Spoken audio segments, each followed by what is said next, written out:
berkaitan dengan mekanisme pembuatan fatwa di MUI. Tadi ada keterangan ahli mengenai adanya dilakukan tim investigasi.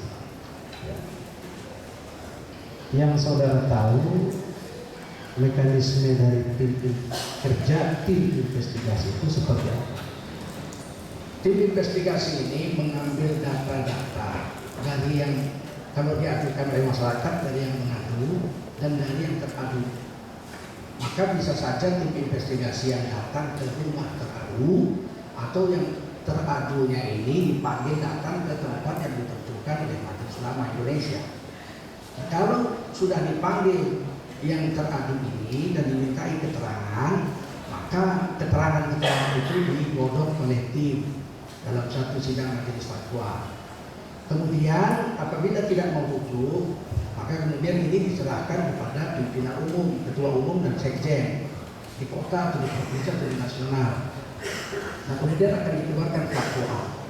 Fatwa itu kalau sudah dikeluarkan, dua saja itu akibatnya. Baik. Saya hanya menanya mekanismenya. Apakah saudara dalam kapasitasnya di Majelis Ulama pernah terlibat dalam fatwa yang berkaitan dengan aliran sesat? Nah, saya pernah banyak hal, tapi yang paling berbahagia saya adalah ketika menangani kasus subur yang saya Cukup, saya lanjutkan. Sepengetahuan dan sepengalaman saudara, biasanya waktu yang dibutuhkan untuk kerja tim investigasi itu berapa lama? bisa 1 hari sidang kalau seluruh anggota cukup dan dalil-dalil yang didapatkan dari penyimpangannya dan dalil-dalil pematahnya cukup 1 kali sidang. Maksudnya begini, kan dalam satu fatwa itu kan ada 2 komponen yang paling penting. Yang pertama pendapat fatwa itu sendiri, kedua kan fakta-fakta. Jadi kalau orang dituduh lakukan ini, tentu kan fakta-fakta itu yang dihimpun. Berkaitan dengan pengumpulan fakta-fakta ini yang saya maksudkan, itu biasanya berapa lama begitu? Tergantung, kalau 1 kali pertemuan bisa terkumpul fakta-fakta dan sudah dianggap cukup bisa diolah dalam komisi fatwa sebagai putusan fatwa. Dalam kaitannya dengan ajaran sesat, kan itu berarti ada yang mengajarkan dan ada yang diajarkan. Apakah dalam proses investigasi itu komisi fatwa itu hanya mendengar dari pihak pengajar saja, atau termasuk pula orang yang diajarkan? Tentu kedua belah pihak kita dengar. Orang-orang yang mengajukan kesesatannya itu biasanya orang yang ikut mendengarkan pengajarannya itu akan datang dan didengarkan keterangannya. Kemudian orang yang mengajar atau yang mengajarkan aliran sesat itu akan dipanggil, kemudian akan didengarkan keterangannya, dan untuk biasanya itu didengar. Baik. Nah, ini sangat mendasar sekali sesuai pengalaman saudara. Misalnya ada kasus begini, ada orang melaporkan seseorang, ya, dituduh mengajarkan sesuatu hal. Kemudian dari orang yang diajarkan, tentu yang mendengar itu kan banyak, murid-muridnya kan banyak. Di antara yang lain itu ada yang diingkari, misalnya tuduhan yang disampaikan oleh pengadu itu. Apakah pihak-pihak ini ikut didengar juga? Dalam hukum agama, dalam hukum Islam, itu orang yang membantahlah yang wajib menghadirkan saksi membantah. Karena sesuatu yang mengatakan ada didulukan usul fikih. Sesuatu yang mengatakan ada itu harus didulukan dari sesuatu yang mengatakan tidak ada. Misalnya Tengku karena itu pernah mandi sungai dan minum air sungai. Satu orang yang bilang, tapi 1000 teman saya mengatakan tidak pernah Tengku karena mandi sungai. Maka yang harus didulukan adalah Tengku karena pernah mandi sungai. Karena pasti yang saat itu kemungkinan besar pernah mandi sungai bersama saya tanpa disaksikan oleh 1000 orang yang lain. Nah, ini kan Ini usul fikih, itu usul aksioma ya. Seperti hukum Archimedes itu, misalnya tiap-tiap benda apabila dicelupkan dalam zat cair berkurang beratnya sebanyak berat zat cair yang dipindahkannya. Ini usul. Apabila ada sesuatu yang mengatakan ada, kemudian banyak mengatakan tidak ada, maka wajib didulukan yang mengatakan ada. Yang mengatakan tidak ada itu wajib mendatangkan saksi dan dalil untuk mengatakan tidak ada. Begitu. Dalam hal yang mengatakan tidak ada itu di mana nanti? Seandainya mereka mengatakan tidak ada. Kalau dia mengatakan tidak ada, bisa jadi dia di tempat yang lain ketika belajar dengan tempat yang lain. Seperti Rasulullah. Banyak sahabat mengatakan Nabi begini, yang lain bilang saya nggak pernah dengar. Bisa saja kan? Ya, berarti kan begini. Itu kan berarti kaitannya dengan teknik pengumpulan data.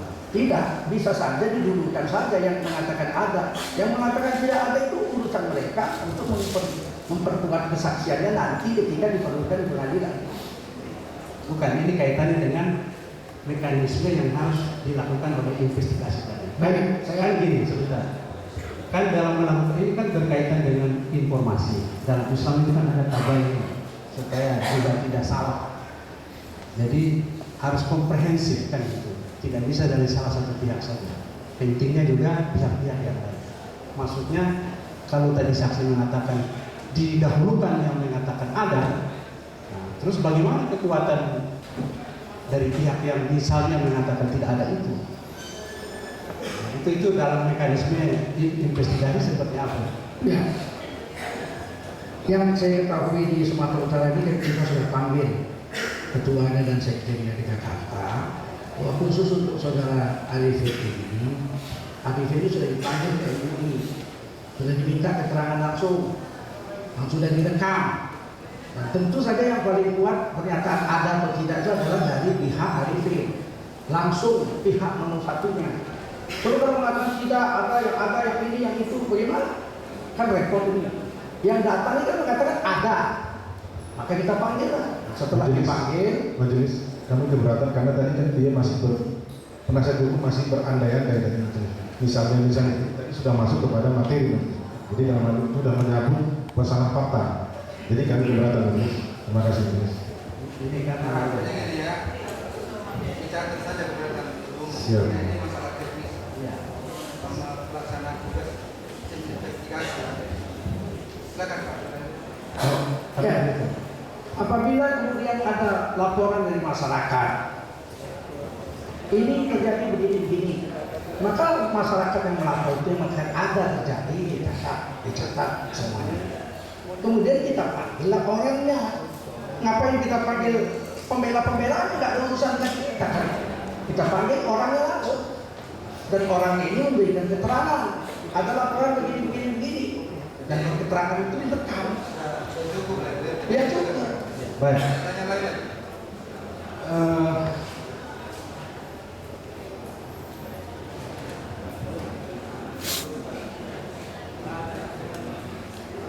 Apakah saudara pernah melihat fatwa dari atau membaca fatwa yang dikeluarkan oleh MUI Sumo? Ya, fatwa itu dikirim ke tembusannya ke MUI Pusat. Dan tentu sebagai wakil sekjen yang bertugas penuh, sebab sekjen kami sekarang sedang sakit. Saya lahir agak stroke, jadi tentu surat itu saya yang menerimanya dan saya ada bawa sekarang surat itu. Kalau saudara Benar. saya berikan. Silakan dilanjutkan apa pertanyaannya? Baik. Cukup. Masih Pak. Nah, apa? Kayak tadi saudara ahli menerangkan bahwa kan setelah fatwa itu keluar ada mekanisme yang ditempuh, yaitu membina, ya, membina. Bahkan maaf, yang dibina itu kalau mau dibina. Kalau dia melawan, saya sebentar, saya belum selesai bicara. Artinya ada proses yang dibina. kalau dia mau dibina kita bina. Tidak wajib dibina. Bukan yang saya tanyakan, bagaimana proses pembinaan itu dilakukan? Ya, kita apabila telah keluar fatwa, orangnya itu akan datang kepada kita keberatan dengan fatwa. Misalnya, katakan saya mau rujuk, wah segera kita bina.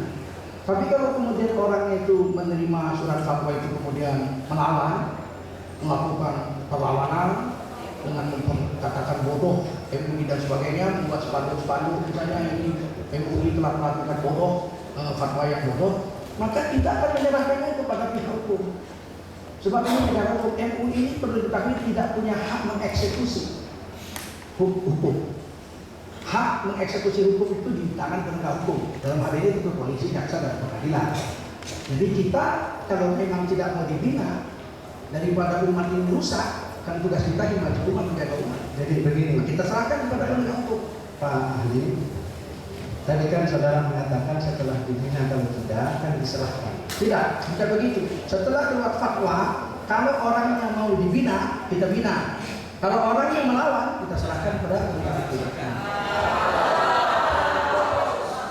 Yang saudara tahu mekanisme kalau melawan kita serahkan penegak hukum itu dasarnya. Tidak mematuhi fatwa, tidak mau rujuk ilal haq. Bukan, ada dasar hukum. Dasar hukum di mana? Kan tadi kalau dibina tidak ikut, diserahkan ke mekanisme. Itu standar baku MUI dalam setelah pengeluaran fatwa. Standar baku MUI itu 2. Membina kalau orang yang di fatwa itu mau tobat, dan menyerahkannya ke penegak hukum kalau orang yang di fatwa itu tidak mau tobat. Jadi begini, Itu standarnya MUI begitu. Ya, begini Pak. Bapak pernah membaca penetapan Presiden nomor 1 PNPS tahun 65? Pernah nggak Bapak? Tidak pernah saya baca.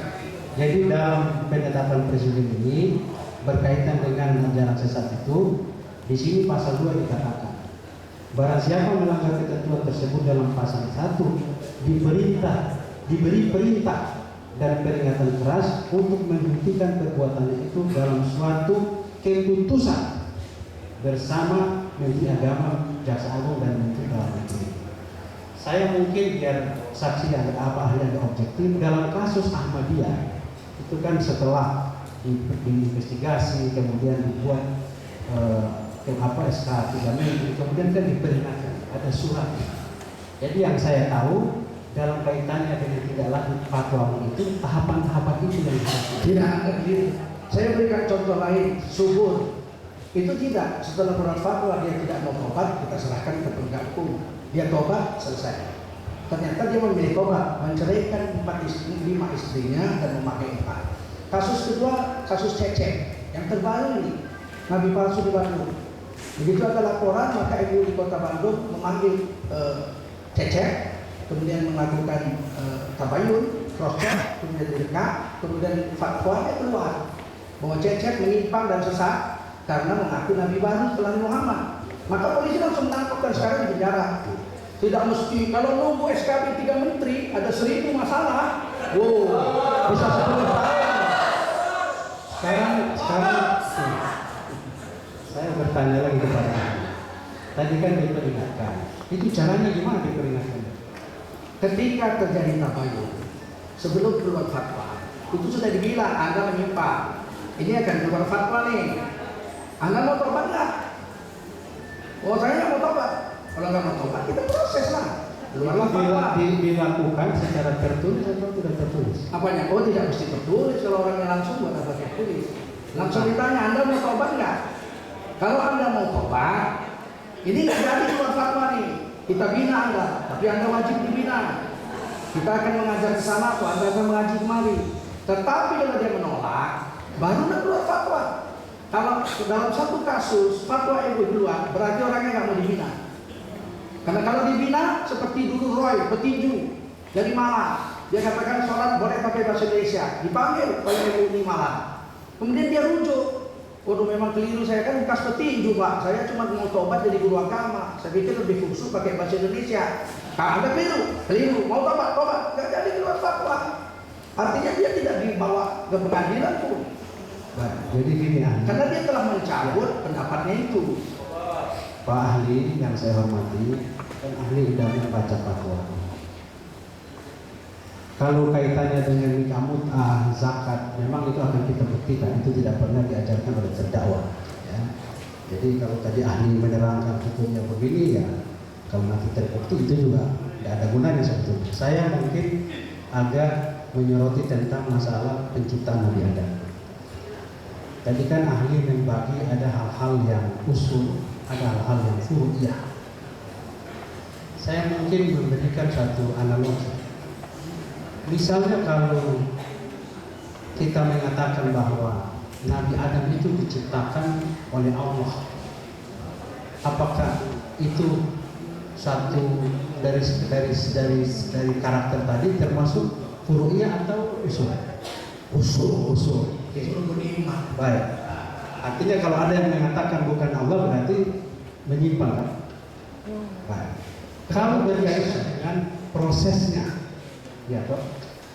Tentu kalau misalnya ada nabi setelah Nabi Adam itu kan hal yang usul sekali. Allah lah yang menciptakan malaikat, itu kan usul. Menciptakan Nabi Adam usul. Tapi kalau berkaitan dengan proses, sebab dalam Al-Quran itu kan tidak secara detail kan diceritakan dari tahapan-tahapannya.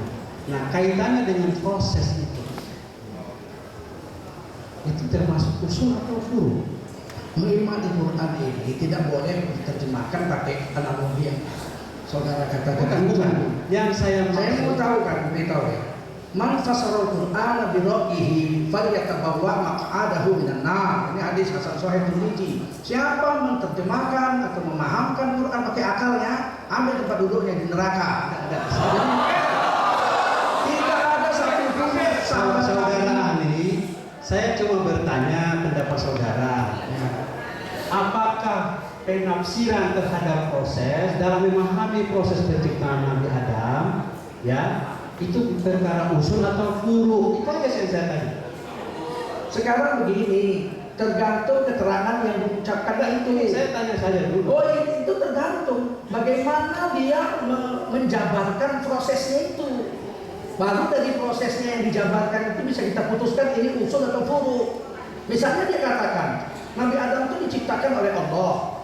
Kalau langsung pakai tangannya kotorlah tangan Allah. Ini usul. Kenapa? Karena mengatakan Tuhan punya tangan dan membuat Nabi Adam itu seperti perempuan buat kue.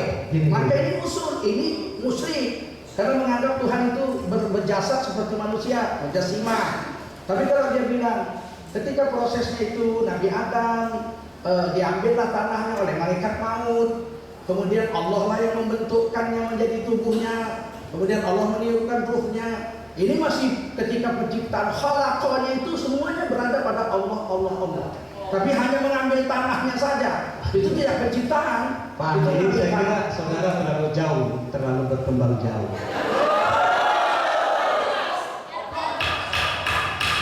Ya, saya ingatkan ini persidangan ya. Ini ibu-ibu lagi yang seperti ini, ya Allah ya Tuhan. Pak Ustaz perlu diberikan ceramah supaya menghargai. Ini ruang sidang adalah ruang negara. Yang mulia, ya.